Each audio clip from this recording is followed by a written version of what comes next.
আমার লগে বাগবাড়ি। এবার সেলুটটা একটু গরম করে, মানে তোমার হাত সারাদিন এখানে ফিক্স হয়ে যাবে। কই আমার দুলা ভাই রবিন কই? হ্যাঁ, এই যে আসামি একটা ধরে মরেছি স্যার। এই লোক ফন্ড বাটপার আমার রাস্তাঘাটে উত্তক্ত করে। আমার মতো সুন্দরী মেয়ে এই থানায় আইবো কেন?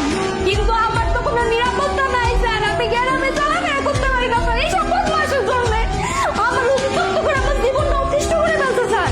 শুধু তো এই রাস্তাঘাটে না, আজকে আমার খেলার মাঠে যে হাজির হয়েছে, আমার তো খালি তার কথা কয় নাই, সে আমার গায়েও হাত দিছে।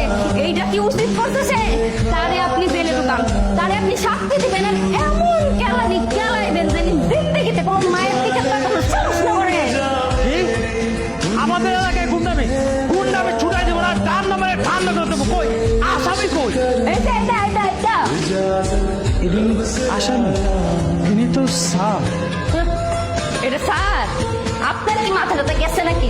এই লোকটা দেখে কোন দিক দিয়ে আপনার স্যার মনে হয়? হ্যাঁ, এই লোকটা দেখতে একটু সুন্দর আছে মানলাম, ফোর্স অফিসারের মতো শার্ট প্যান্ট, তাই স্যার করবেন আপনি?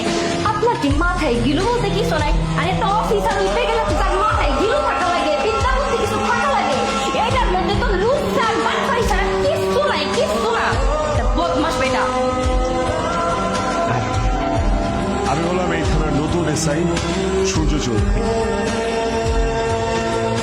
প্লিজ বসেন, বসে আপনার যত কমপ্লেন আছে সবগুলো বলুন।